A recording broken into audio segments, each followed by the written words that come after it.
Hey everyone, it's your host Marcus Norman of Gentleman Style Podcast Show. And today we are in for a very, very special treat.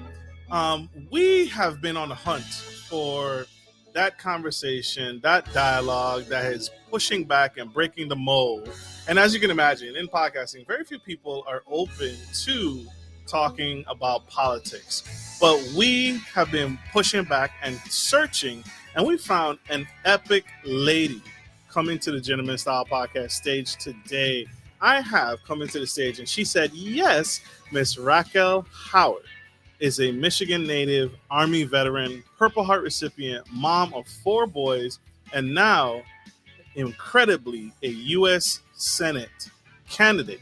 No party machine, no corporate money, no media support, who's here on the Gentleman Style Podcast stage to help talk about money in candidacy, running for office, party reform, and other things that you would not expect. And she's here to help us learn and root and cheer and see a brighter future for the incredible state of Michigan and moving forward, and hopefully rooting for her.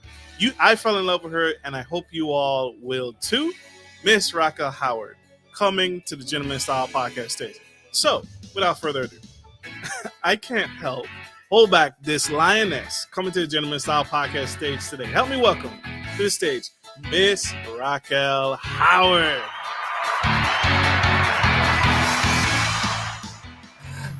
Good evening. Good evening, rock star, rock star, rock star.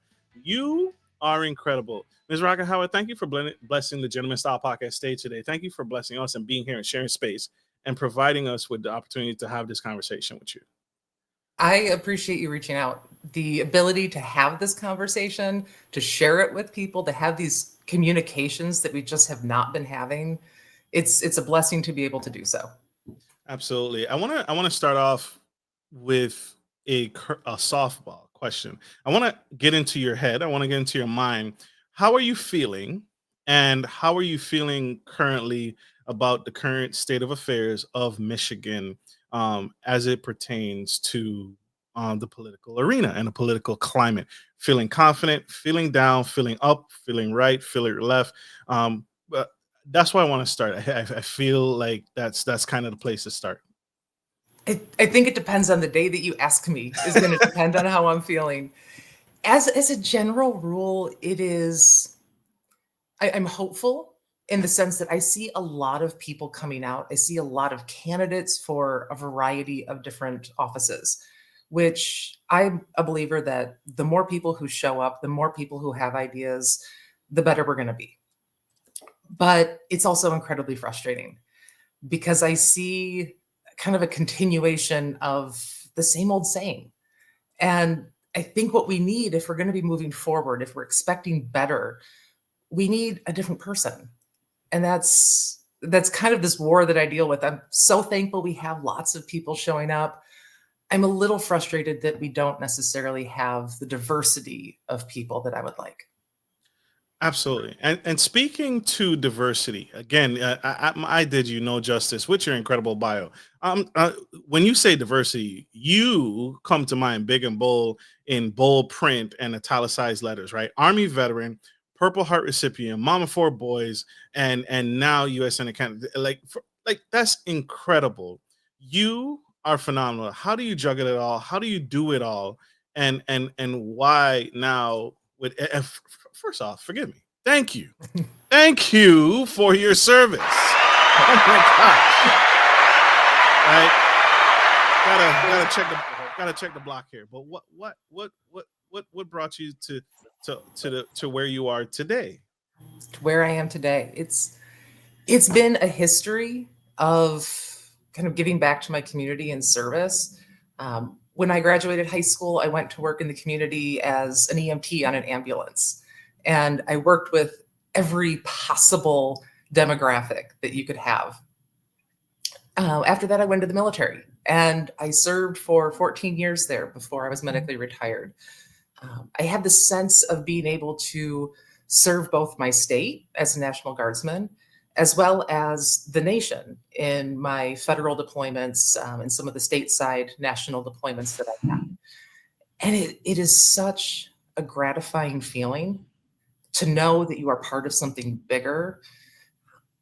And when I completed all that, and I ultimately went on to the VA, working with veterans that had experienced deployment-related respiratory disease, I was working in clinical research.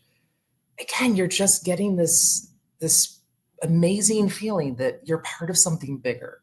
You're making things around you a better place. And it just kind of all went sideways in the last 15 years. Our political climate has changed. And earlier this year, when I was seeing kind of the culmination of everything that has happened, it was something that I said I've served for 25 years in some capacity, and I've always done as much as I possibly could. Can I still say that? Can I say I'm giving everything I can in service? And the answer was no. The answer was I could do more. So I left my position at the VA earlier this year. My family gathered around. We all agreed that this was going to be the next step that I took. I'm grateful. I have an amazing, supportive family that keeps me going when this is an infuriating process, and phenomenal supporters that just they remind you why you're doing it. Absolutely. Absolutely. You are a Purple Heart recipient, but not just a Purple Heart recipient. You also was honored with the Combat Medic Badge and the Army Commendation Medal Badge of Valor. And so, can you speak to that? Can you talk about that? Because you're a hero, right? You're when it comes to medically discharged, I think people think, oh, I twisted my ankle and I got discharged. No, those things are significant and they are a part of who you are. They're not who you are, but they're a part of the journey. I want to talk about that. How did that honor, that distinguishment feel? Honestly, at the time, it didn't feel like much. It was a part of your job. It is what you did, it's what I was there for. I did what I feel anyone in my situation would have done. Um, it's really only over time, I suppose, and my exposure to just life in general, that I do realize that it is a true honor to have been able to serve, to have been given the opportunity to assist others, to give back to my team, to give back to the organization that I was working with. It's it's an honor, truly.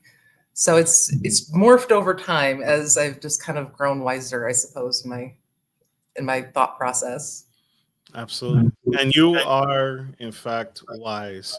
What part of you said you talked about being surrounded by an incredible support system. Mm. What part of your Michigan upbringing most shaped your worldview? And how does it show up in your political lives that you touch each and every day? So I grew up in Michigan. I was born here. I was raised here. I was born and raised kind of in the southeast area of Michigan, which is really where our highest concentration of population is. Um, So it was a very kind of suburbia lifestyle that I grew up in. But I also grew up with parents who were very middle class, lower middle class. Neither one of them at the time had advanced education. They were very hardworking individuals. My mom was a piano teacher and a bank teller. My father worked in automotive research as a technician. And it was just a very grounded lifestyle. But we would spend pretty much every summer camping. We didn't have the money or the ability to go on fancy vacations. So we camped all over Michigan. And really, it brought this understanding that the vast majority of Michigan is actually very rural.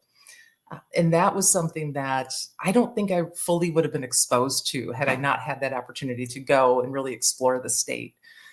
And that understanding that we have a hugely diverse state We have high concentration in one area of just very urban and a little bit of suburbia. And the rest of the state is so incredibly rural with socioeconomic class from one end to the other, with backgrounds from one end to the other.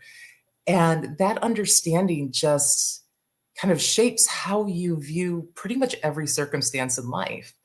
Wondering how are people able to pay bills, looking at the educational opportunities across the spectrum. It's just a very diverse background and upbringing that I was able to have. Absolutely. What is your favorite? Where's your favorite place, or what is your favorite thing to do in Michigan?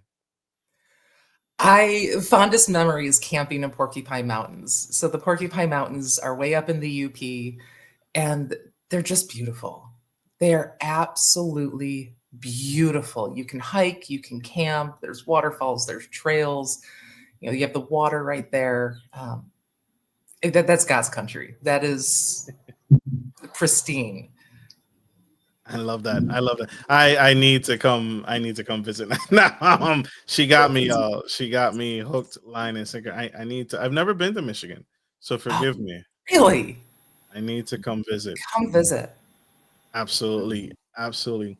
You have served our country, and now you are running for U.S. Senate candidacy. What was the moment you knew you had to run? I get a sense of I'm gonna make a change. I'm gonna be the one. You didn't decide to sit on the back burner and let someone else do it for you. When did you know that? When was the moment for you? You knew you had to run and not just hope for someone else to take charge. You nailed it. For 15 years, I'd say about 15, give or take. Every year I was just waiting. You're just waiting for the adult in the room to show up. Like someone is going to fix it. Someone is going to do it. This is the year. And it just never happened. Every year I felt more disappointed that things were getting worse and not better.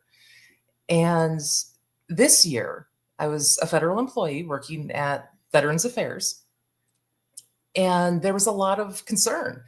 There was removing a lot of funding. There was discussion of reduction in force, which is just forcefully retiring people. They were putting out for early retirements, and we had individuals leaving left and right. So you never knew at any given moment, are you going to have a job? Is your partner, your workmate going to be showing up? No one knew. And it was I wouldn't say the most uncertain time of my life, but it was incredibly uncertain. And my husband and I were talking one day, and I had been ranting, just absolutely ranting, talking in circles for probably hours. And I think he just got tired of listening to me. But eventually he called me out. And I think his words were something to the effect of, you know what, Rachel, you can do something about it or you can complain about it. Like, it's up to you. Which one is it? And I've never been more angry with him in my life because he was right. He Mm. was truly right. And I came up with every excuse under the sun why it wasn't the right call. Maybe I wasn't the right person. And what it came down to was he looked at me and said, I want you to look at the candidates that we have and think about your own experiences and your own talents. At the end of the day, if any one of them is able to take the seat and you had not at least tried, would you feel satisfied with yourself? Would you be Mm. able to look at yourself in the mirror and said, I did everything I could to make my state and nation a better place? And I was like, I can't. Yeah. So I said, if I don't see the candidate that I want to vote for, I will be the candidate I want to vote for. And that night we had a long discussion and just made the plan that this is what was going to happen.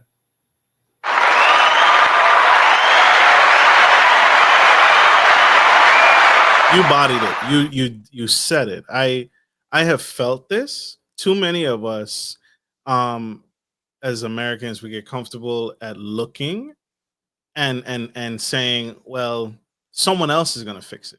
Yes. You lived it out. You walked it out. You and your husband walked it out and said, no, I'm going to be the change that I want to see in the world. I want to be the change that I want to see in my community next Hmm. door. And that's, I think that's a huge calling, right? That's another huge calling on top of the huge calling that you already did by serving in our U.S. Military, right? You kept answering the call throughout your journey. I keep reading throughout your bio. I keep reading service, service, service. It bangs the drum. It's the proverbial drum that I keep hearing when I read about you, when I'm hearing about you, and now in this conversation, bringing that conversation and that reality to life. And that's what I carry, a public servant. Um, That's it. That's what elected yeah, officials are supposed to be. That's what they're here for. That's it. It's about service. It's about giving back to others in whatever way you are capable. And have you done everything you can? Whatever that may be, have you done everything that you can to give back, to be of service, to help those around you? And if you can't, kind of need to question the path that you're on and get out the and get way. out the way and get out of the way of yourself. Right. Absolutely. Absolutely. You mentioned your son, I mean your husband, Yeah. supporting this and having Yes. that long conversation. I can't imagine that conversation was probably very long. How have your kids, how have your sons, um, how have they taken on that mom is stepping into the political arena? Are they scared? Are they nervous for mom? Are they supportive as well?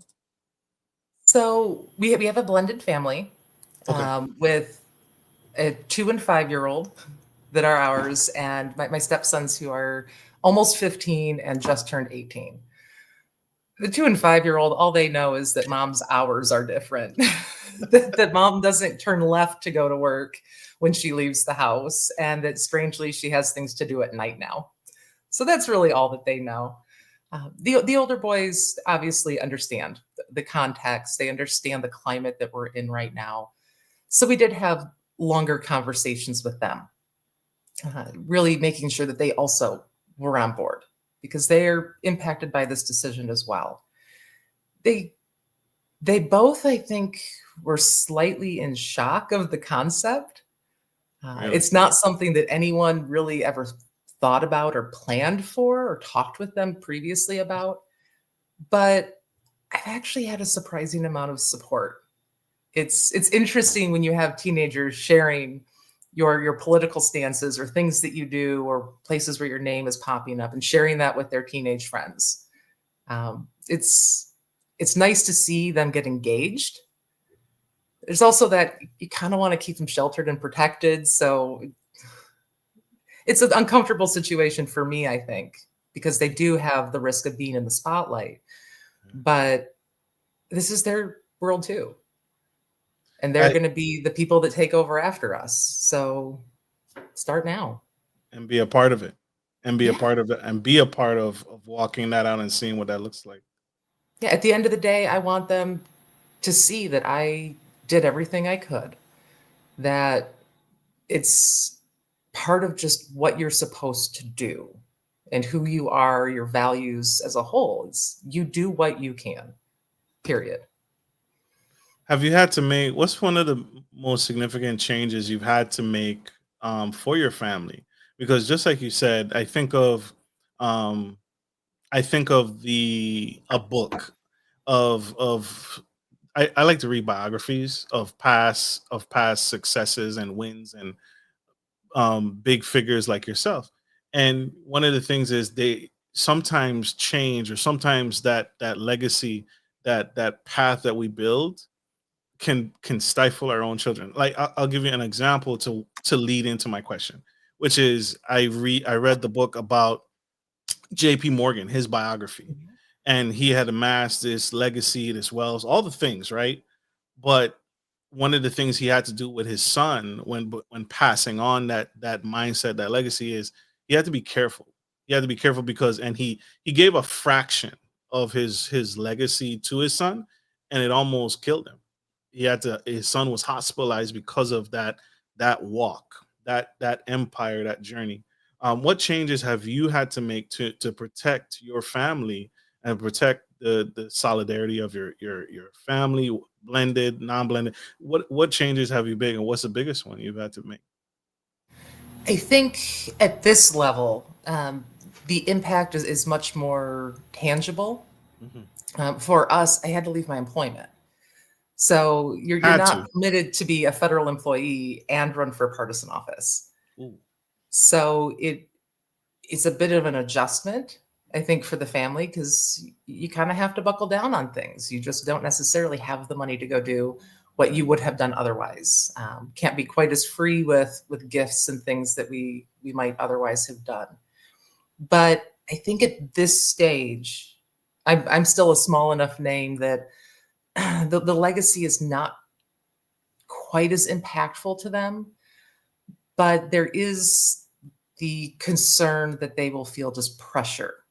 So my husband and I, we've always been this way, but I think we've become even more focused on you have to live your own life. You have to find the things that you are passionate about that really feed you, like who you are, and pursue those. The biggest risk is essentially being too afraid to take the chances. And if nothing else, I hope that what I'm doing now is able to show them that you can still take a chance.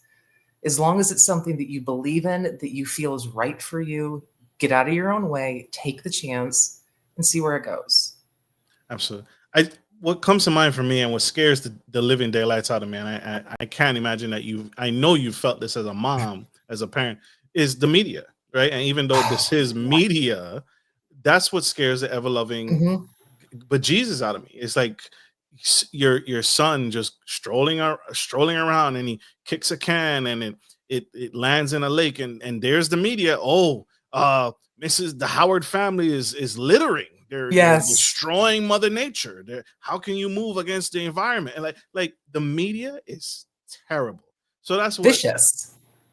that's what I'm scared of for you, I guess. Like I'm Mhm. speaking to, like, how did you have to change anything, like how you move in that regards? Financial changes, Yeah, obviously, yes. That makes. I had no idea you had to resign. That's it did. terrible. Yeah, you're legally not allowed to. I feel like that should be covered under some like FMLA types. like I feel like If only. hey, I'm gonna go run, so I'm gonna take a pause, but just in case, I I could want to be still able to come. come back. But You got to take a risk every now and then. how has the media affected you at all, if any, your family yet? I think so far the media has been, I mean, they're pretty quiet. Okay. I'm the underdog candidate. I'm kind of a nobody, if you will. And so far, the media that I've had has been small and directed just towards me. Okay. So we'll see over time. That may very well change. But in the grand scheme of things, I think that media viciousness is part of what I'm out to change. The dynamic of politics is so just harsh and looking for any possible reason to judge someone negatively. And we need to bring back to some of the humanity, give people a little bit of grace, ask a story. What did happen? Just be willing to critically think and ask, am I really being given the truth? Or am I just looking to judge someone because it makes me feel momentarily good? Absolutely. Facts. Hashtag facts. Mic drop. Mic drop. That's a mic drop moment.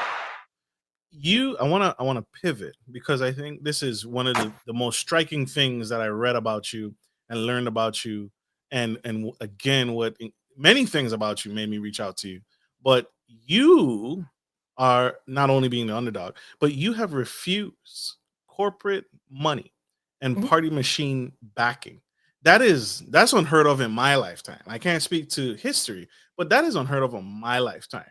You refuse the funds, unlike any other candidate. How do you fund a campaign in a system built on pay to play? Right. That's got. And then now I'm finding out that you step down from the Mhm. federal employment. So that's mind blowing. How can you share and speak to that? It's I will give at least a small amount of credit. I'm not fully sure. I haven't looked at his financials. I do have another candidate in the race that is also, at the very least, being very conscientious about where any PAC or corporate money is coming from. So I'm not the only one that has some limitations on funding sources, but I firmly believe that this pay to play mentality has been part of the reason we're where we are. Uh, Mm. I understand there is a need for a certain amount of funding in politics. You have to advertise, you have to travel, you have to get the name out there. But the way that we're doing it is such a method that you kind of sell your platform with each dollar you take. So if I'm accepting money from someone, I owe them a favor. And you start to lose a little bit of your ability to speak freely, to make policy the way you feel or know that it should be made.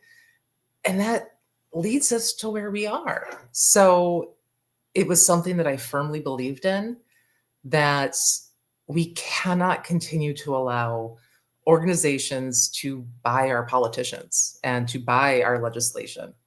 So it's not easy because it is a pay to play system, but that is a system that, if I can get into office, that I would like to change. I don't think it does us any good as a nation to have people that are somewhat bought. Absolutely. Are beholden to. So what I'm hearing is you refuse the money to because you didn't want to be beholden Exactly. to and have these IOUs um out there lingering. You wanted the dexterity, you wanted the freedom to be able to make effective change and not have the backing or the concern of your constituents. The only people that I am beholden to as an elected official are my constituents.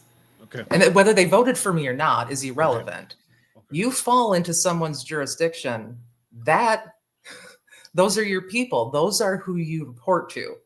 And their concerns, their priorities, and their needs should be the only thing that you're really focused on, not necessarily somebody that funded your campaign.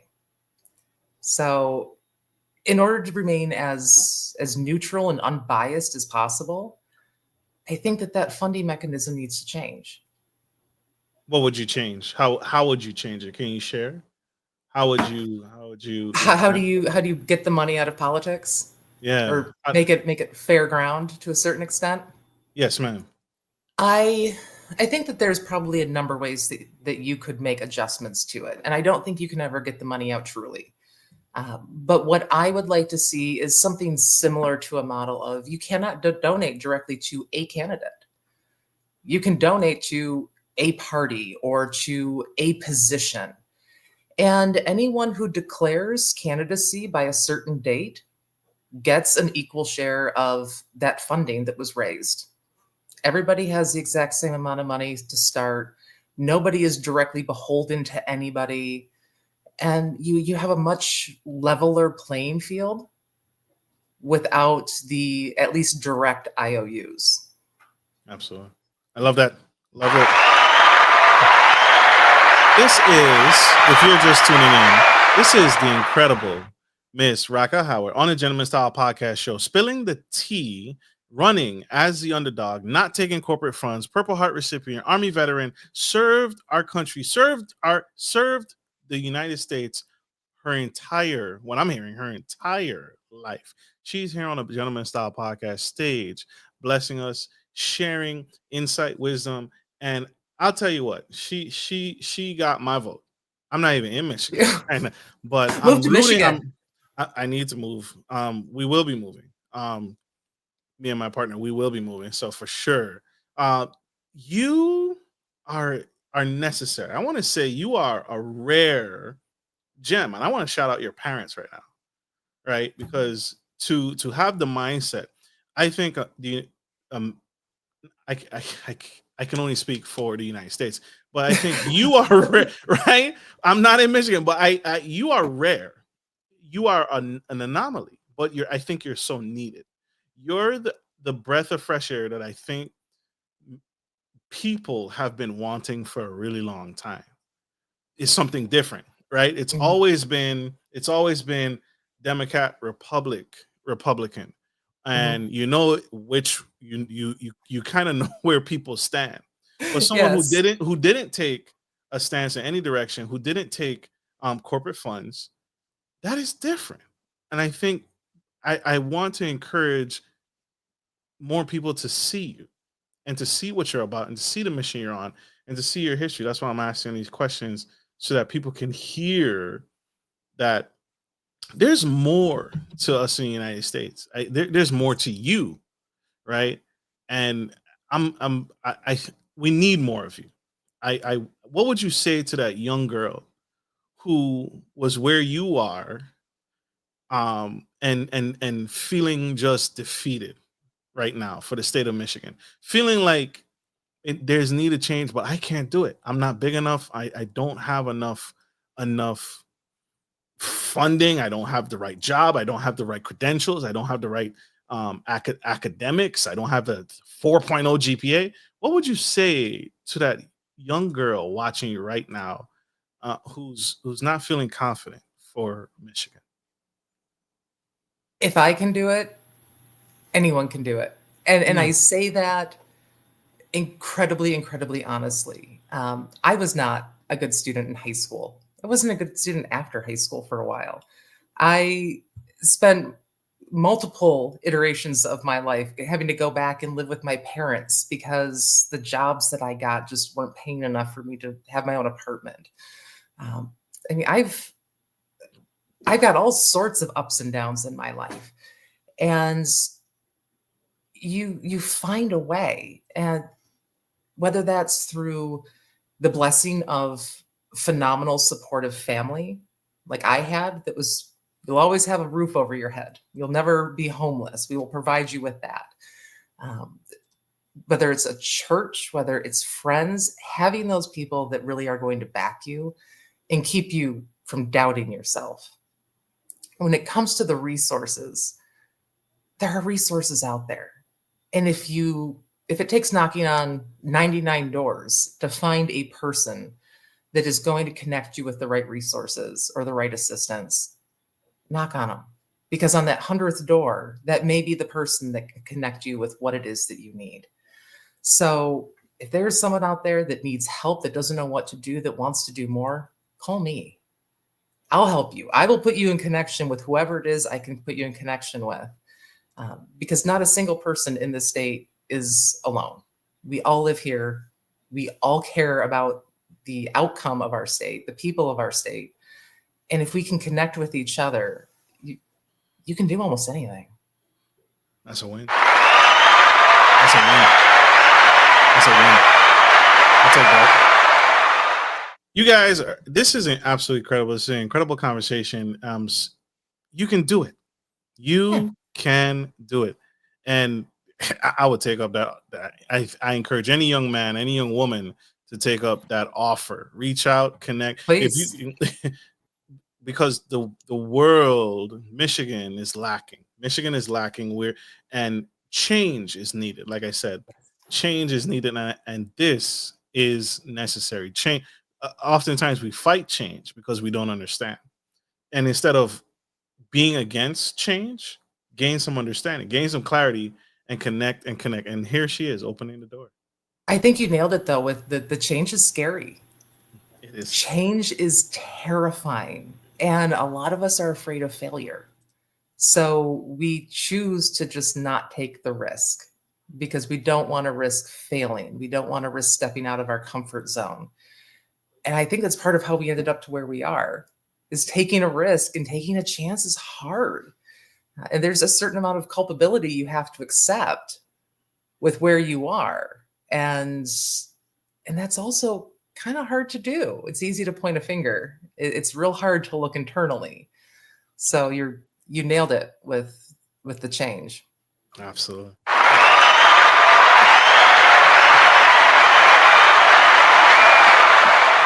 You all, we gotta go to a quick commercial break. You guys don't go anywhere. Stay tuned. We gotta pay some bills, y'all. But don't go anywhere. Stay tuned. Stay with us. We'll be right back.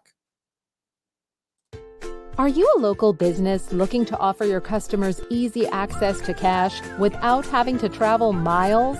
We're here to help. At Norman Legacy Investments, we provide free ATMs with free installation that provide a suitable investment for your business. Even better, we offer you some profit sharing and handle everything from start to finish. Just reach out to us today to schedule a free consultation.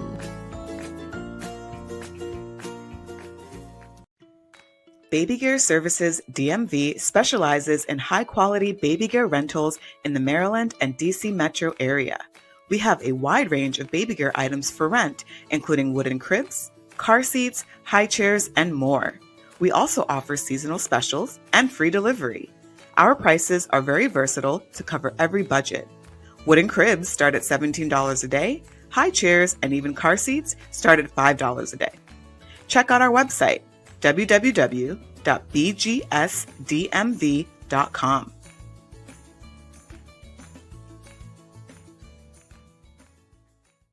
We are back to the Gentleman Style Podcast Show.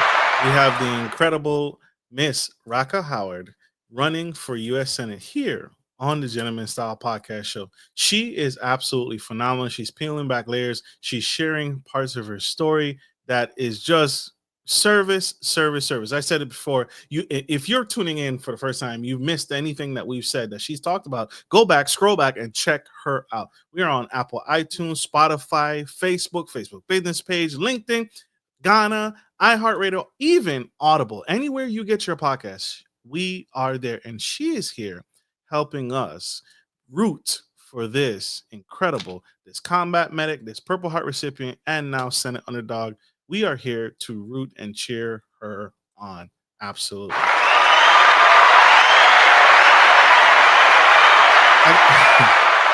I got a kind of trick question here. What's harder to you? What's surviving combat or surviving a campaign as an outsider? Ooh. I'll go with surviving a campaign. Really? Yes. So in combat, you know what you're getting into. It's very primitive in the sense that everybody is there just trying to survive. Right. That you have countless people who are backing you, who are there with you. You're really never alone, and it's a true brotherhood of people there. In campaigning, it's not the same. There's a lot more just not necessarily deceitful, but hidden meaning behind comments. There's this hedging bets. It's not a very open and honest environment. In combat, either someone's there to help you or they're there to hurt you, and they're clear in their intentions. You don't necessarily know in a campaign. There's always this risk that what you say is going to be misinterpreted or it's going to be used against you, and you have absolutely no idea who is friend and who isn't. I can imagine that, and you're right. I can clearly see my enemy is in front of me or beside me, or I can prepare for that. I can train for that. That makes scary sense that you don't know who's against you and what's around the corner, quote unquote corner, waiting for you. Have you faced you may not have you don't know what those snide comments mean, but have you faced any sabotage or gatekeeping from political insiders, and how do you navigate that get around that workaround? I wouldn't say that I've necessarily reached a point where I would experience a ton of sabotage. Gatekeeping is real, whether it is from just the initial concept of becoming a candidate. There are 3, 4, 5, depending on which office you're running for, different organizations that you report to. And none of them are clear and exactly what it is that you need to do. There's no easy checklist. There's no, so you want to be a candidate, follow steps A through Z. It is designed for people who already know what they're doing. So if you're a newcomer to the field, it's really complicated and confusing, especially if you're not someone that has the funding to bring in very experienced campaign staff. So the gatekeeping, even from go, is real. I've experienced a little bit more directly when it came time for me to consider if this was something I was truly going to do. And I went out and I spoke with people in elected positions. I spoke with people across the political spectrum that I knew. Just, what are your thoughts? How would you receive me if you saw me on a ballot? And it was interesting how well I was received by people, just general population voters, but elected officials were far more reserved. There was, quite literally, it was told to me at one point that don't run because we don't need more candidates. And it was such a shock to hear, because I prepared to hear a lot of things, but we don't need more candidates, which to me is almost in direct opposition to democracy and choice, was just so surprising to me that I almost didn't fully know how to respond to it. I can't. But it was before I had even made an announcement, and I think it was a good experience to hear and really understand what it was that I was getting into, that environment that I was willingly walking into. So it's wholeheartedly real. I experience it on a regular basis, but it's part of the system that we currently have. Absolutely. That's huge. That's huge. And I'm sorry that that was said to you, right? Because you're right. That's democracy in itself. We need more options. We, in order to choose someone to help support us and be a voice for Michigan, we need options. Mhm. The less options we have, it's like looking at some of these presidential elections. It's like, well, I don't see it either side. Like I can't choose either one because I have Yes. such limited options.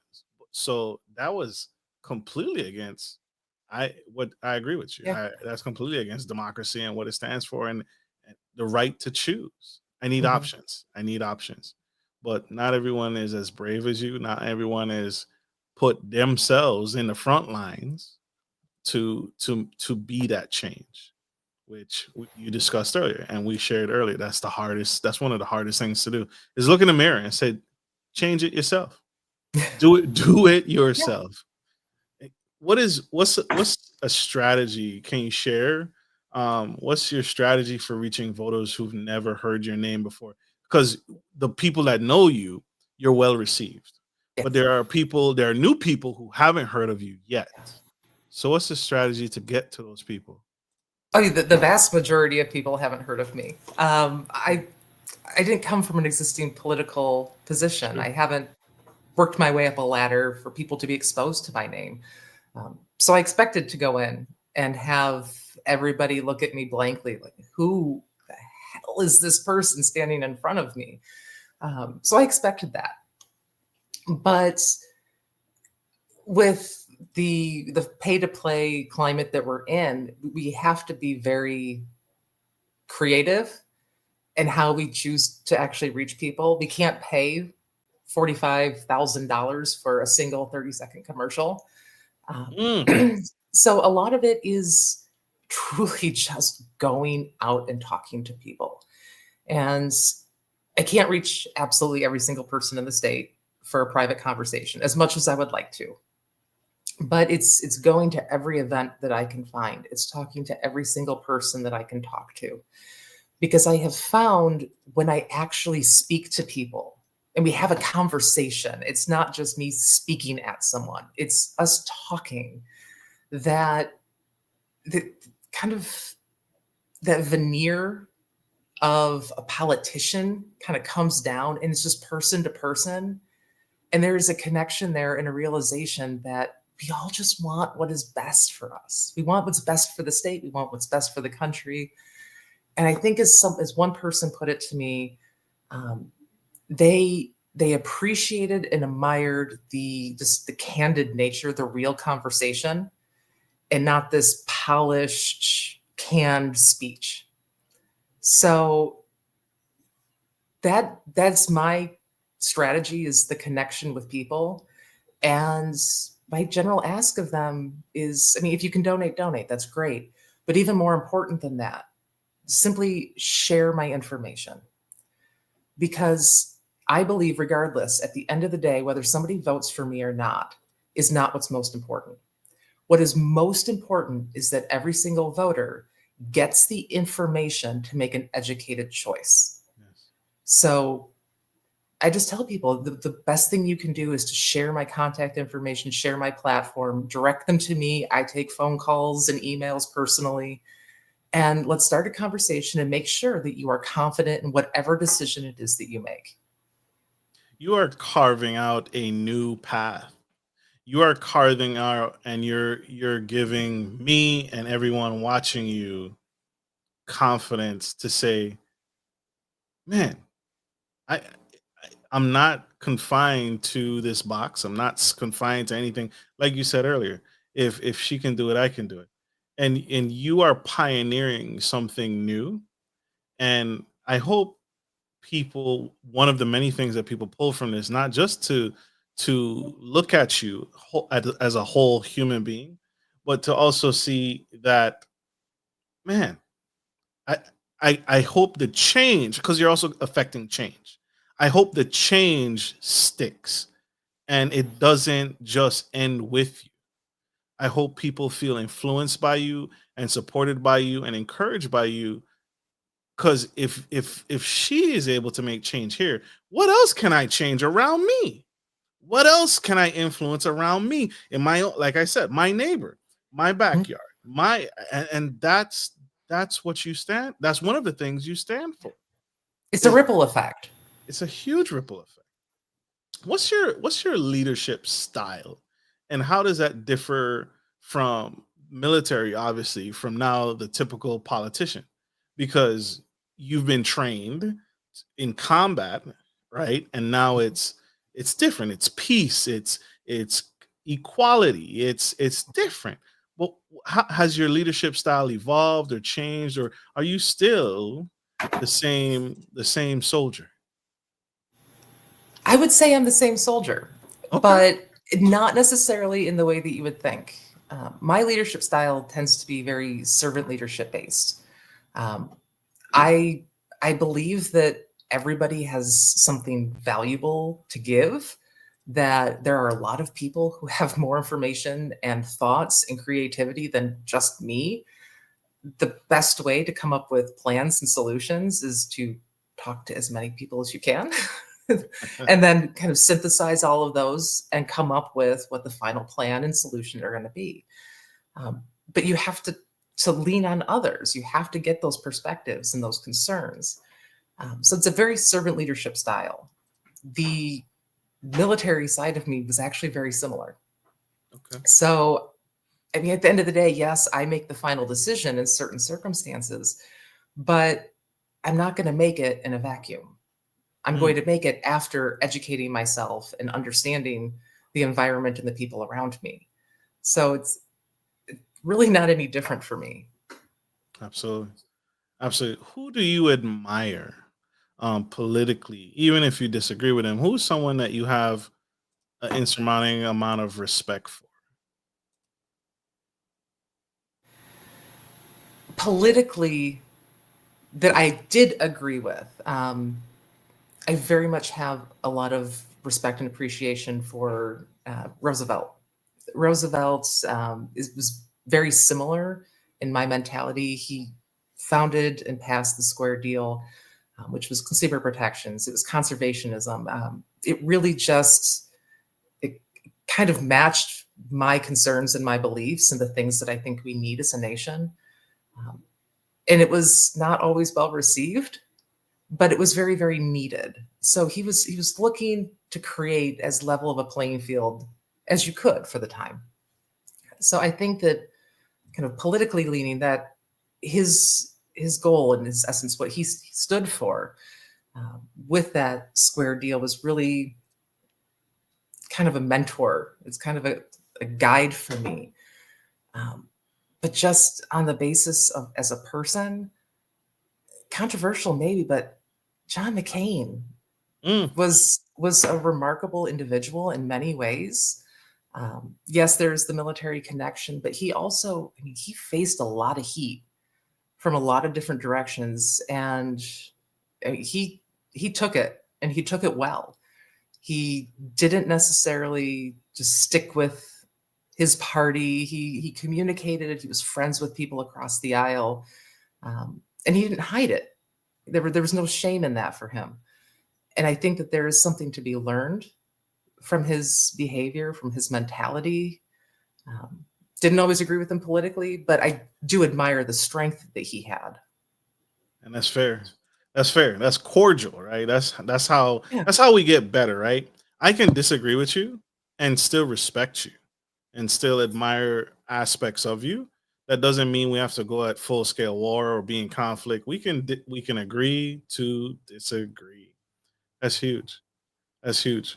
What I wanted to pivot into that.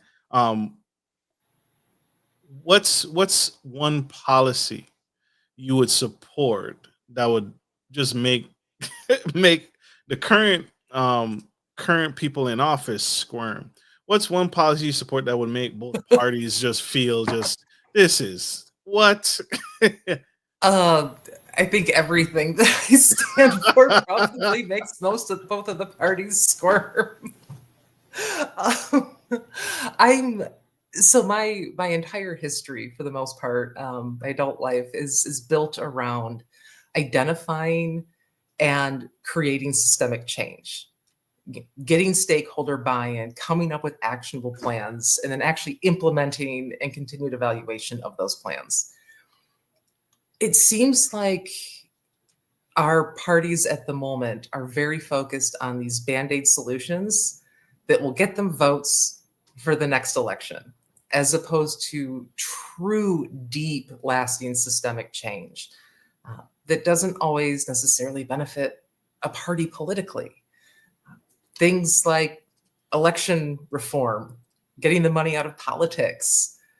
I'm a full believer in just painful transparency in our politicians. I mean, these are all things that most politicians don't support. I believe that, quite frankly, if Congress can't pass a budget, then they probably shouldn't be getting paid.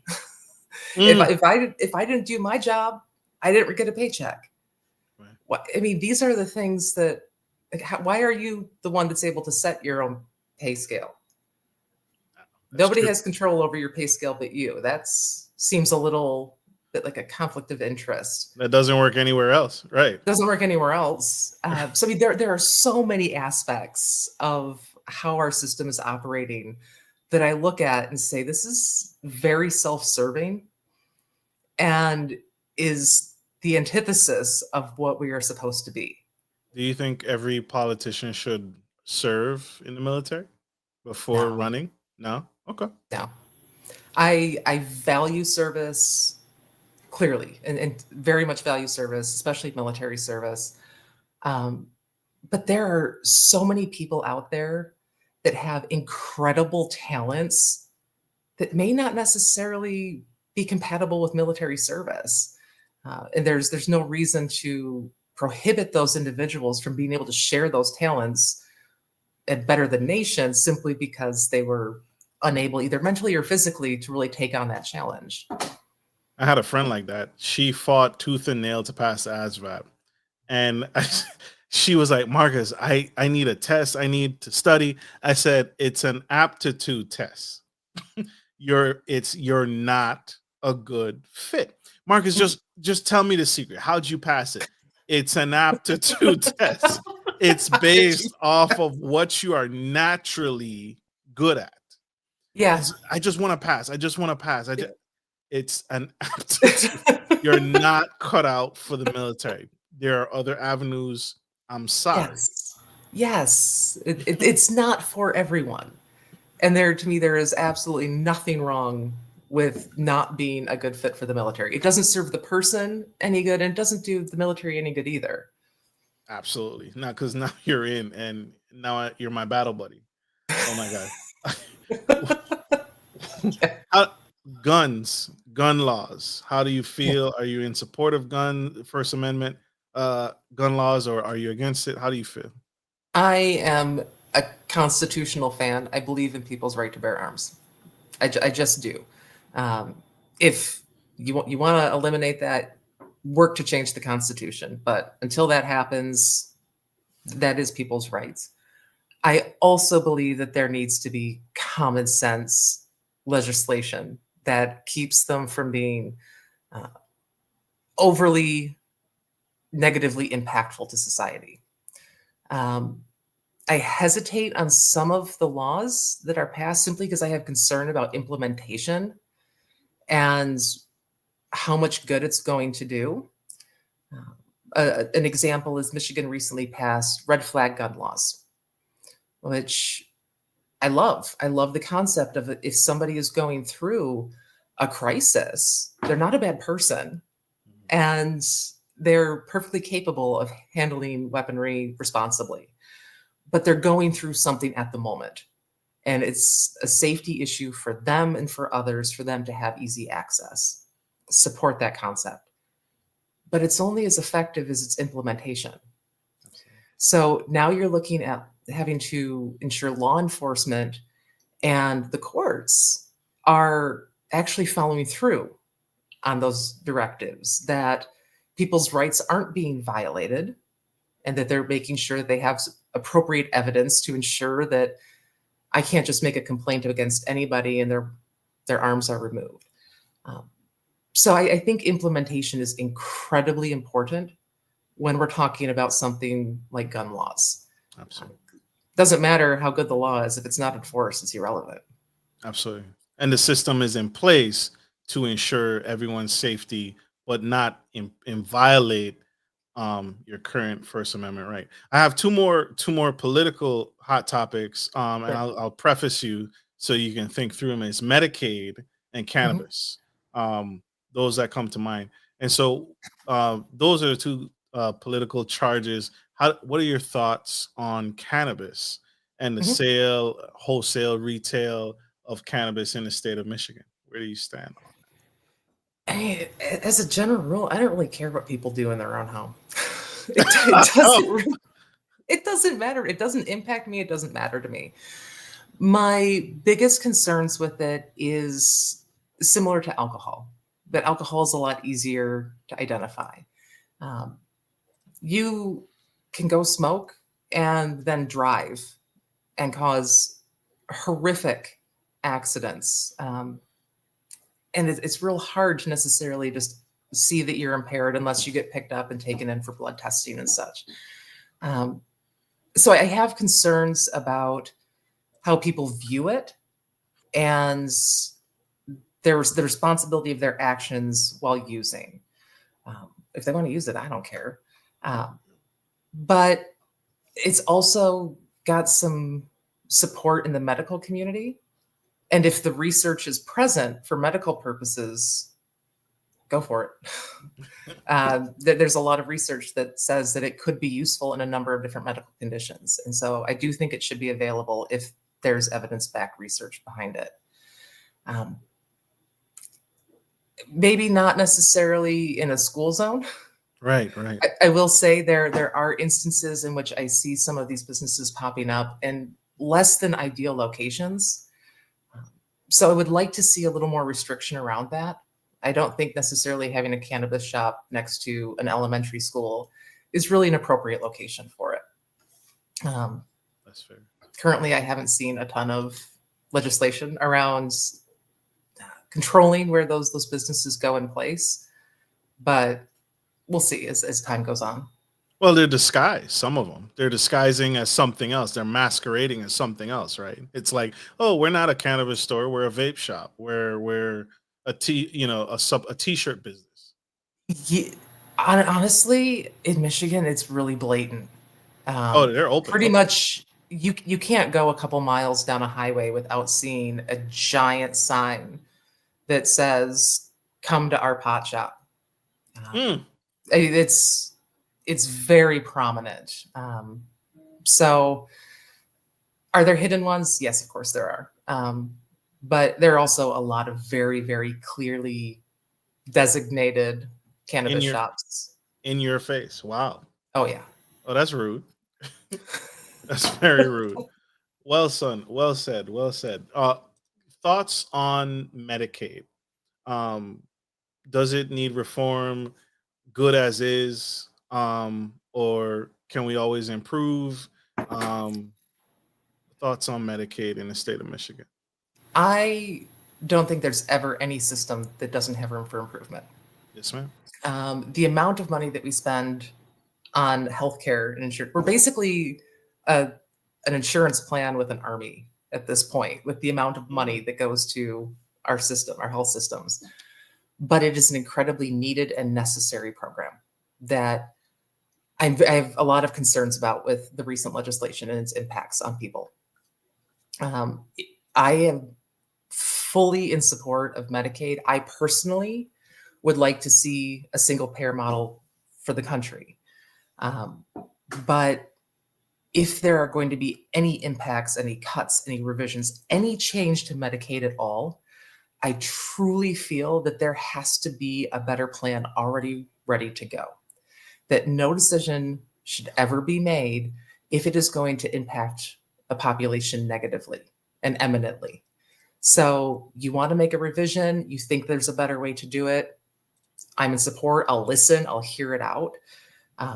But there cannot be changes until you have a solid plan ready to go, kind of implemented, and there's a smooth transition period, because we can't let people fall through the cracks.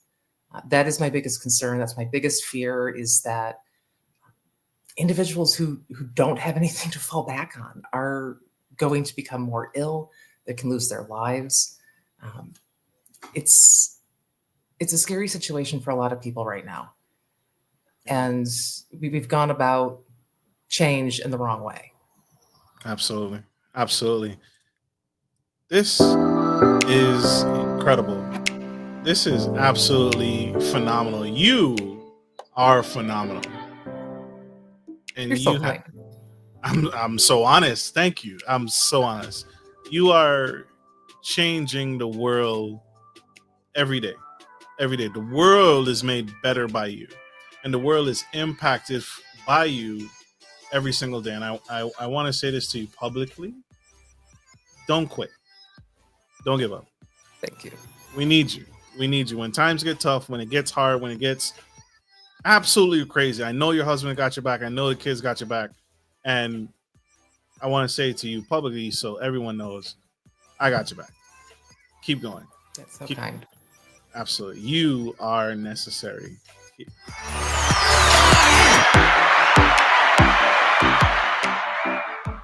I can't let you go without being selfish here. If elected, what's the first bill you'd sponsor and why?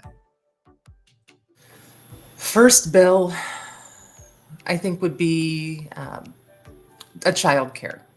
So child care, I find to be one of the most ridiculous systems right now, in that the cost is astronomical for childcare. And there are a lot of families that can't afford it. And it's a situation that is somewhat self-serving. So we want people in the workforce, but we can't get them in the workforce if it costs them more to put their children in childcare than the money that they will get from employment.